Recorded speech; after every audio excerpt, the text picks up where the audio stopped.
O filme começa em São Francisco em 1981. Chris Gardner, o protagonista, vende um dispositivo médico chamado scanner portátil de densidade óssea para viver. Todo dia, ele deixa seu filho Christopher em uma creche de baixo custo em Chinatown. Do lado de fora da creche, Chris pergunta ao zelador quando ele planeja remover o palavrão escrito na parede. Quando alguém vai limpar isso? Ele aponta que há um erro de ortografia na palavra felicidade, no lema da creche. É um I em felicidade. Não há IA em felicidade. É um I. Enquanto espera o ônibus, Chris é abordado por um homem sem teto que pergunta sobre o dispositivo que ele está segurando, acreditando erroneamente que é uma máquina do tempo. É uma máquina do tempo, não é? Parece uma máquina do tempo. Depois disso, Chris visita vários hospitais que podem precisar do dispositivo médico que ele está vendendo. Por causa disso, ele pede à sua esposa, Linda, para buscar o filho deles na creche, mesmo ela trabalhando em turno duplo. Então eu tenho que levar Christopher para casa, alimentá-lo, dar banho nele, colocá-lo na cama e voltar para cá. Ele precisa vender pelo menos 2 dispositivos por mês para conseguir se manter. Mas a maioria dos hospitais acha o scanner caro e desnecessário. Então ele não faz uma venda há um tempo. Sempre com pressa, Chris estaciona seu carro bem em frente aos hospitais, incapaz de pagar suas multas de estacionamento. Seu carro acaba sendo rebocado. Naquela noite, enquanto janta, Chris nota um cubo mágico, Rubik's Cube, que ainda era um brinquedo novo na época. É um presente para Christopher, diz Cynthia do trabalho. É para adultos. Chris pode usar. Ela não sabia. Linda pergunta se ele já pagou os impostos e Chris diz que precisa pedir outra prorrogação. Isso irrita Linda antes dela voltar ao trabalho. Depois que ela sai, Chris tenta resolver o cubo mágico, mas acha bem difícil. No dia seguinte, andando pela rua, Chris nota um homem de negócios em uma Ferrari vermelha. Uma Ferrari de verdade. Dessa vez, ele pergunta ao homem o que ele faz da vida e o homem responde que é corretor da bolsa. Chris supõe que o trabalho exige um alto nível de educação, mas o homem explica que o sucesso como corretor depende mais das habilidades matemáticas e sociais.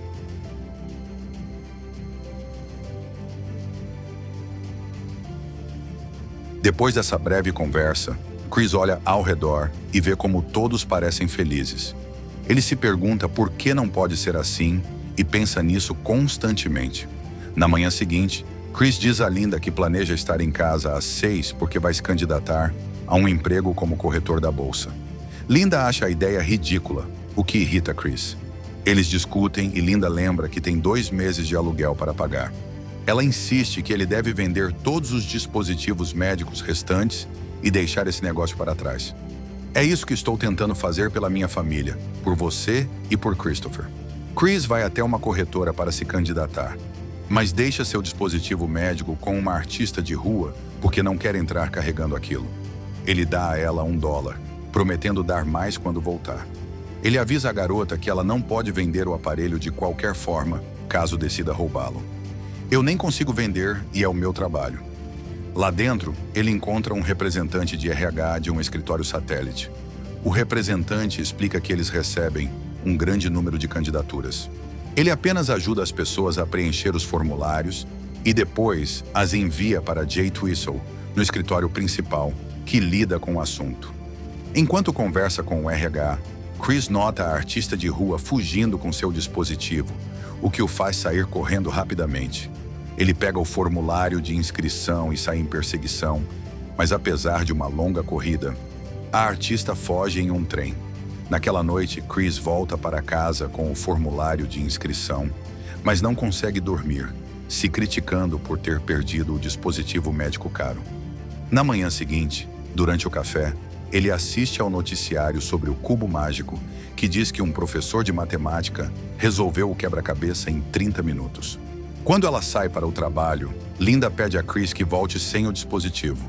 Chris promete a Linda que vai vendê-lo para que ela não precise mais vê-lo.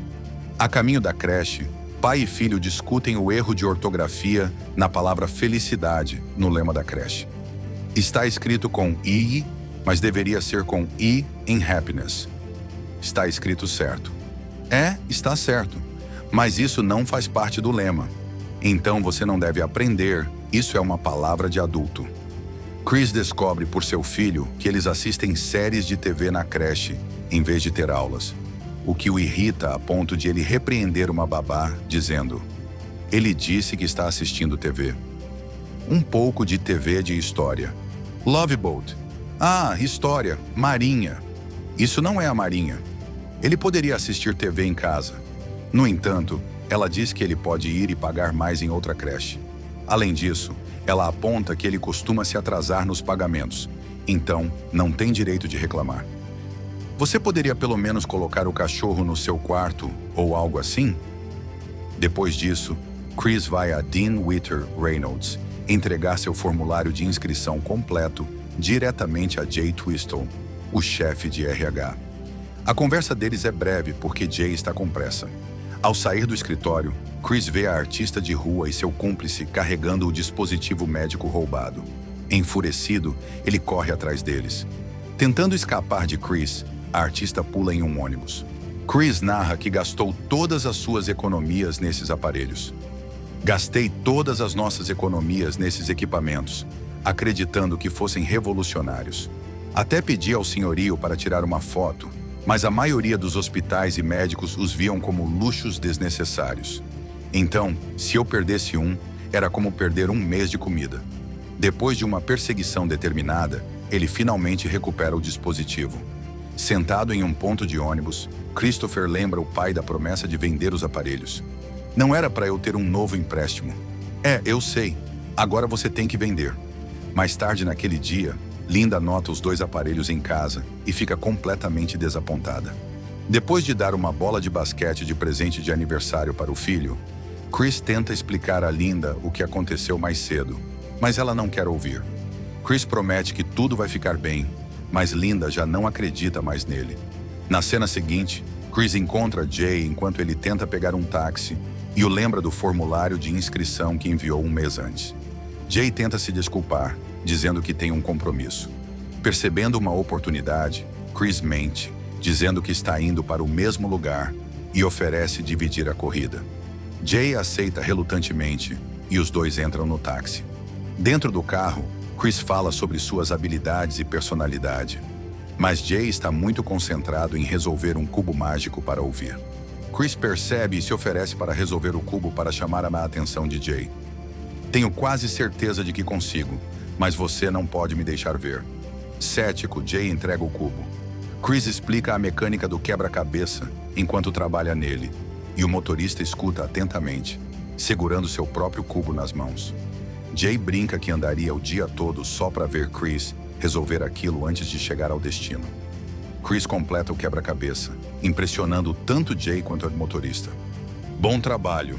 No entanto, Jay deixa Chris para trás, o que significa que Chris tem que pagar a corrida com apenas $5 na carteira. Chris diz ao motorista para deixá-lo a algumas quadras de distância. Quando o carro para no semáforo, ele tenta fugir, mas percebe que deixou seu dispositivo médico para trás. Ele corre de volta para pegá-lo. "Desculpa! Desculpa!" fazendo-se motorista persegui-lo, ameaçando matá-lo. Chris consegue escapar pulando dentro de um vagão do metrô, embarcando em um trem. No entanto, quando as portas se fecham em sua mão, ele perde o dispositivo médico. O mesmo homem sem teto que confundiu o aparelho com uma máquina do tempo o vê abandonado. Naquela noite, Chris liga para Linda para pedir desculpas por não conseguir buscar Christopher na creche. Furiosa por ter perdido seu turno, Linda diz a Chris que ela e Christopher vão embora. E de fato, quando Chris chega em casa, ele encontra sua esposa e seu filho desaparecidos. Nesse momento, ele recebe uma ligação de Jay, que lhe diz para anotar o número da secretária dele para que possam conversar. No dia seguinte, com todos os pertences de Linda já levados, Chris não consegue encontrar uma caneta e precisa memorizar o número 0256, ramal 4796. "Sim, senhor. 415, 86, 402, 56. Ok, certo. Sim, muito obrigado. Vejo você em breve." Ele corre até uma loja próxima para escrever o número, mas um amigo se aproxima, falando sobre um jogo de futebol recente. 119, 120, dupla prorrogação. Pum, vamos lá. Espere. Não posso falar de números com você agora. Só estou lidando com números. Eu vou conseguir o time. Preciso do meu dinheiro. Preciso do meu dinheiro. 14, o número. No dia seguinte, Chris alcança Linda, que acabou de deixar Christopher na creche. Você vai me deixar sozinho para tirar meu filho de mim de novo? Depois que Linda diz que não está mais feliz, Chris a deixa ir, mas insiste que ela não pode levar o filho naquele dia. Chris volta à creche mais cedo que o normal e busca Christopher antes de Linda chegar. Ele leva o filho para casa naquela noite. O senhorio pede o aluguel, mas Chris promete pagar. Mais tarde, o senhorio sugere mudar-se para um motel próximo, que custa metade do preço do apartamento. Ele exige que Chris saia na manhã seguinte, já que os pintores estão chegando. Chris implora ao senhorio para deixá-lo ficar mais um tempo e se oferece para pintar o apartamento ele mesmo. Eu preciso de mais um tempo. Meu filho está aqui comigo. O senhorio concorda, dando a Chris mais uma semana, contanto que ele pinte os cômodos. No dia seguinte, enquanto pinta as paredes, Chris ouve batidas na porta. Ele abre e encontra 2 policiais que o instruem a acompanhá-los até a delegacia. Chris paga sua multa de estacionamento na delegacia, mas o policial diz que ela será verificada às 9h30 da manhã. Verificamos às 9h30 da manhã. Sim, você tem que ficar até isso ser liberado. Eu não posso passar a noite aqui. Tenho que buscar meu filho. Tenho uma entrevista de emprego na Dean Witter às 10h15 da manhã. 9h30 amanhã. O que devo fazer com meu filho? Talvez possamos chamar os serviços sociais para buscá-lo. Sem outra opção, Chris liga para Linda para cuidar de Christopher enquanto ele está fora. Linda concorda, mas diz que devolverá Christopher tarde. Como resultado, Chris passa a noite na delegacia. No dia seguinte, Chris corre para sua entrevista na Dean Witter Reynolds. Sem tempo para se trocar, ele chega ainda com as mesmas roupas do dia anterior. Envergonhado com sua aparência desalinhada, ele inicialmente não responde quando a secretária chama seu nome. Finalmente, ele entra na sala de entrevista e o painel reage visivelmente decepcionado com seu visual. Chris explica diretamente que foi preso no dia anterior por não pagar multas de estacionamento. Fiquei sentado lá fora por meia hora tentando inventar uma história que explicasse por que estou aqui vestido assim. E queria criar uma história que demonstrasse qualidades que tenho certeza que vocês admiram aqui, como sinceridade e diligência. Mas não consegui pensar em nada. Então, a verdade é que fui preso por não pagar multas de estacionamento. E corri todo o caminho até aqui da delegacia. O chefe do painel parece não estar impressionado. Jay, sim senhor. Quantas vezes você viu o Chris?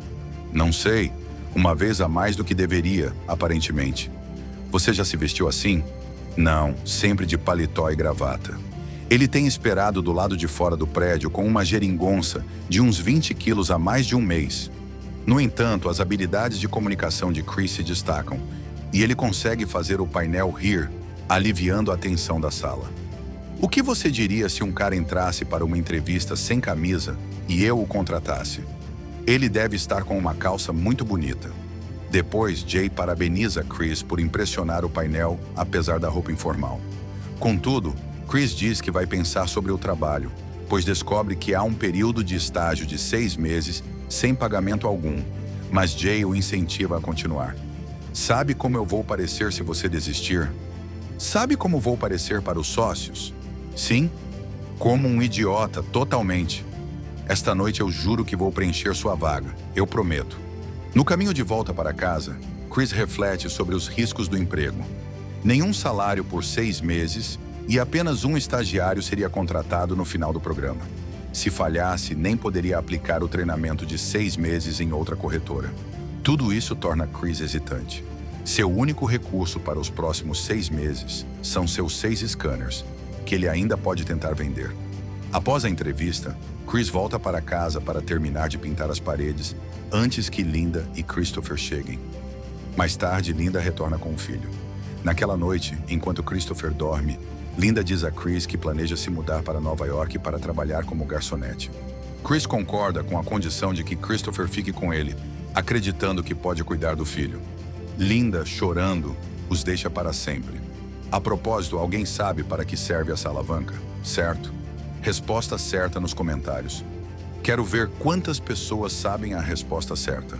Depois que ela vai embora, Chris liga para a secretária de Jay e deixa uma mensagem. Ele está dentro. No dia seguinte, Chris e seu filho se mudam 2 quadras adiante para um motel próximo, com a ajuda do amigo que lhe deve $14. Como é sábado, Chris leva Christopher para jogar basquete antes de sair para vender um scanner. Enquanto arremessam, Christopher diz ao pai que sonha em ser jogador profissional. Chris, no entanto, o desencoraja, dizendo que era abaixo da média no basquete quando jovem e que Christopher provavelmente será o mesmo. Não quero você aqui jogando bola o dia todo, tudo bem? Ele sugere que Christopher mire mais baixo, mas ao notar a decepção no rosto do filho, Chris o encoraja a nunca deixar que alguém diga que ele não pode fazer algo, nem mesmo ele. Nunca deixe alguém te dizer que você não pode fazer algo, nem mesmo eu. Você tem um sonho, tem que protegê-lo. As pessoas não conseguem fazer algo e querem te dizer que você também não pode. Você quer algo? Vá e consiga. Ponto. Depois eles vão a um hospital vender o scanner e o hospital aceita comprá-lo, dando-lhes o dinheiro tão necessário. Ao descontar o cheque, Chris deixa o filho comprar uma barra de chocolate. No dia seguinte, Chris começa seu estágio, aprendendo sobre o mercado financeiro. O coordenador explica que eles precisam fazer o que for necessário para atrair clientes. Se precisar almoçar com eles, tomar café da manhã com eles, até cuidar dos filhos deles, faça o que for preciso para familiarizá-los com nossos pacotes. Ele explica que, além de passar no exame, eles precisarão garantir contratos para serem contratados. Durante o almoço, Chris encontra o Sr. Fromm na rua. A conversa é interrompida quando Chris vê o scanner que perdeu durante a fuga do taxista. Ele vê um sem-teto carregando o aparelho e o persegue, mas acaba sendo atropelado por um carro. O motorista pergunta educadamente se ele está bem, mas Chris percebe que perdeu um dos sapatos. Ele volta mancando para o programa com apenas um sapato. Ei, cara, você está sem um sapato. Ah, é, obrigado, valeu. E precisa circular pela cidade assim o resto do dia. É, você não tem um sapato. Depois, o filme mostra uma série de cenas em que Chris é constantemente mandado comprar coisas para seu coordenador de estágio. Ele se sente subestimado e não reconhecido. Todos os dias após o estágio, Chris corre para pegar o ônibus das 16 horas para buscar o filho na creche e depois pega o outro ônibus para casa, chegando por volta das 20 horas. Ele continua tendo dificuldades para pagar o motel. Todos os estagiários trabalham em listas de ligações, contatando potenciais clientes de baixo para cima, tentando alcançar os CEOs. Embora se espere que fiquem até às 19 horas, Chris precisa buscar o filho, então tem apenas 6 horas em vez de 9 para fazer seu trabalho. Para maximizar o tempo, ele não desliga o telefone entre as chamadas, economizando 8 minutos por dia. Também evita beber água para reduzir as idas ao banheiro. Mesmo assim, após 2 meses, ainda não consegue terminar uma lista completa de chamadas. Frustrado, decide quebrar o protocolo e liga diretamente para o CEO de uma empresa, Walter Ribbon. Você pode estar aqui em 20 minutos? 20 minutos, com certeza. Acabei de ter um cancelamento. Venha agora e te dou alguns minutos antes do Monday Night Football dos 49ers, amigo. Correndo para sair do prédio, seu chefe de estágio pede que ele mova o carro. Chris explica que tem uma reunião com Ribbon, mas o chefe insiste. Você tem que forçar a chave. As outras portas não destravam. Chris perde tempo tentando destravar a porta e procurar vaga. Sem encontrar, dirige até o escritório de Ribbon no carro do chefe, mas fica preso no trânsito e perde a reunião. Sou Chris Gardner. Tenho uma reunião com o Sr. Ribbon. Ah, você acabou de perdê-lo. Na volta, encontra uma multa de estacionamento no para-brisa. Naquela noite, em uma lanchonete, Chris preenche um cheque para pagar a multa. Multa? Mas a gente nem tem mais carro. Ele diz ao filho que o ajudará em uma reunião de negócios no fim de semana. Christopher inicialmente recusa, mas o pai o convence, dizendo que talvez possam ir a um jogo de futebol. De fato, ele espera que o Sr. Ribbon os convide para um jogo. Na manhã seguinte, enquanto vão para a casa de Ribbon, Christopher pergunta quando irão ao jogo. Eu disse talvez. Você sabe o que talvez significa? Tipo, provavelmente? Não. Provavelmente quer dizer que há boa chance de irmos. Talvez quer dizer que podemos ir ou não. Eu sei o que significa. O que significa? Significa que a gente não vai. Como você ficou tão esperto? Ele então bate na porta de Ribbon. Chris o agradece pela oportunidade do dia anterior, apesar de ter perdido, e diz que estavam visitando um amigo no bairro. Também mente sobre irem ao jogo e a estratégia funciona. Ribbon os convida para irem com eles no camarote. Querem vir com a gente? Vamos agora. Venham conosco. Onde são seus assentos? Arquibancada superior. Temos um camarote. Venham. Queremos sentar no camarote. Não é exatamente um camarote, é uma sessão privada, mais confortável. Quer ir? Ok. Para parecer bem-sucedido, Chris esconde o fato de que nem possui um carro. Ei, por que não coloca isso no seu carro? Claro, claro.